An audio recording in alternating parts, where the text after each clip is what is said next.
నెల్లూరు జిల్లా గూడూరు సిఎస్ఎం ఉన్నత పాఠశాలలో ఆత్మీయ సమ్మేళనం ఘనంగా జరిగింది. ఈ కార్యక్రమానికి హాజరైన ఎమ్మెల్యే పాషం సునీల్ కుమార్ తల్లికి వందనం పథకం నిధుల జమపై తల్లిదండ్రులను అడిగి తెలుసుకున్నారు. అనంతరం విద్యార్థులతో కలిసి మధ్యాహ్న భోజనం చేసి నాణ్యతను పరిశీలించారు. పర్యావరణ పరిరక్షణలో భాగంగా పాఠశాల ప్రాంగణంలో మొక్కలు నాటి విద్యార్థులకు పిలుపునిచ్చారు.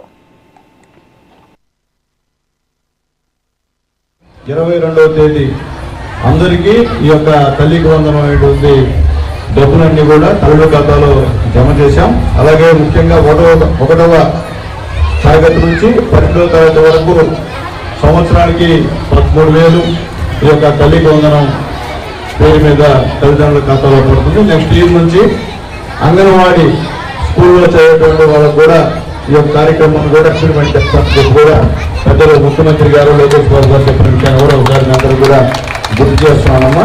అట్లాగే ముఖ్యంగా మొదటి ఏడాది అంటే మొట్టమొదట ఎన్డీఏ గవర్నమెంట్ గెలిచిన తర్వాత మొత్తం మీద ఈ రాష్ట్రంలో 67,27,064 మందికి ఈ యొక్క తల్లికి వందనం పడిన తల్లి మొత్తం మీద 10,091 కోట్లతో ఈ కార్యక్రమాన్ని చేశాం.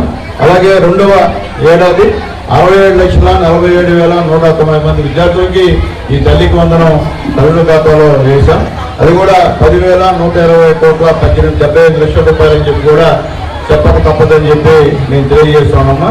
అట్లాగే ముఖ్యంగా ఎవరికైనా సరే తల్లికి వందనం మీ ఖాతాలో పడకపోతే గ్రామ వార్డు సచివాలయాల్లో 10 రోజుల లోపల వెల్ఫేర్ అసిస్టెంట్ వారికి చెప్పి ఈ మళ్ళీ కూడా నమోదు చేసుకోమని చెప్పి కూడా మీ అందరూ కూడా తెలియజేస్తున్నాం. ఎందువల్లంటే గతంలో తొనుకుమాల కదా చిలకూరు మండలం ఈ యొక్క తల్లికి వందనం పడలేదు హై స్కూల్లో మేము దాన్ని ఫాలోఅప్ చేసి మొన్న ఇప్పుడే మాట్లాడాం.